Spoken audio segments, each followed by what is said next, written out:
I've taken the wheel off of this mountain bike because the Freehub is broken, and in this video I'm going to show you how to take the cassette off of the old wheel and put it on the new wheel. To remove the cassette or these sprockets, you need to remove this outer lock ring, and you need a special tool to do that. And usually they will stamp on the lock ring. Let me zoom in here. The direction you turn it to tighten it, you can see it's clockwise, so obviously you turn it counterclockwise to get it off. And the special tool from Park Tools used to be an FR5, which I have here. I think they've discontinued this and it's now called an FR 5.2. And it just fits inside these splines. You can see on this outer edge fit inside of this lock ring, so you can tighten or remove it. They make another tool with a guide pin that is attached to this tool and fits inside of the axle. That's an FR5G, and that just helps hold the tool perpendicular to the lock ring when you tighten or remove it. But I just have the old-fashioned or the older FR5 tool. You also need a way to hold the cassette to keep it from moving when you loosen the lock ring. And they used to make a tool called a chain whip, which I don't have, but I do have these Park Tool cassette pliers. And the way that they work is they just grab onto a sprocket so that you can hold the cassette and keep it from moving. Now, to remove this cassette, I'm going to take my lock ring removal tool, insert it into the lock ring. I'm going to take my quick release and insert it in from the other end. And the quick release will help hold this this lock ring tool perpendicular to the lock ring while I loosen it. Then I am going to take my cassette pliers and grab on to a sprocket, and I'm using a wrench to loosen this up. It's 26mm. You can also use an adjustable wrench or a socket if you have it. Hopefully I can do this close up on camera, and then you just loosen it.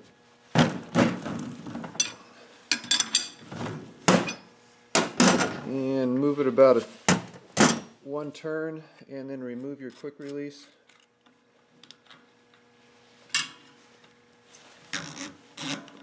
And then take it all the way out. And then to remove the cassettes, I'm going to try and remove them all at once and keep them in order so that I know how they go back on when I put them on the new Freehub. You can see on this Freehub that the splines and the space between each spline seem to be pretty even, and that'll be true except in one spot. You can see here this spline is real narrow and the gap is larger here. And the reason they do that is so that these sprockets will only fit on the Freehub one way, and you have to match up the pattern inside of each sprocket to the pattern of the splines on the Freehub in order to put on each sprocket. But before I do that, I want to add some grease to this Freehub just to help prevent any corrosion from developing.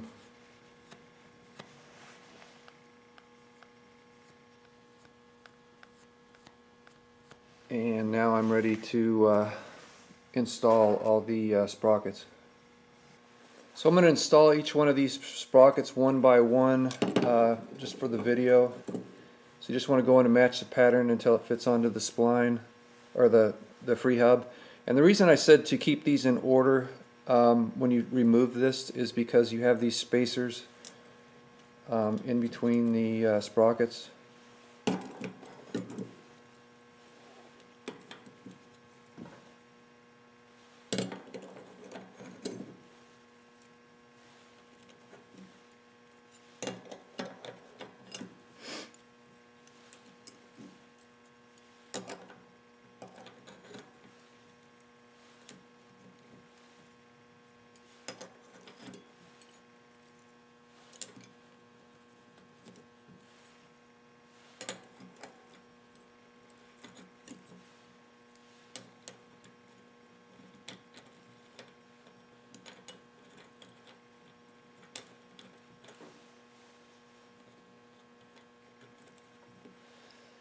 And then for this last one, sometimes it feels like it falls into place, but it's not actually on.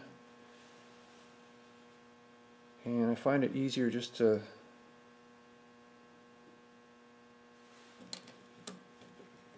there, now it's in place. Now I am ready to install the lock ring, but before I do I just want to add some grease to the threads.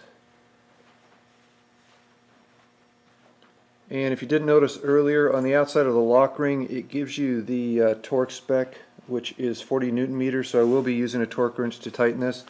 But to start the lock ring, always do it by hand, that way you're less likely to cross thread it.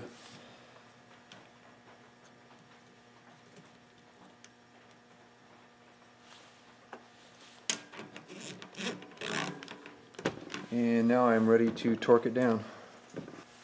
Normally I would have the wheel standing upright so I lessen the chance of bending that brake disc rotor, but I'm just going to be real careful because it's easier for me to record with the wheel in this position. I will not be using a quick release to hold down the lock ring tool because I get a better fit with my socket without the quick release tool there, or quick release there. Also, you don't need anything to hold the cassette because the Freehub will prevent the cassette from moving. And if you don't have a torque wrench, then just tighten it by hand. 40 Newton meters is pretty close to 30 foot-pounds, in case you wanted to know. So let's torque this down.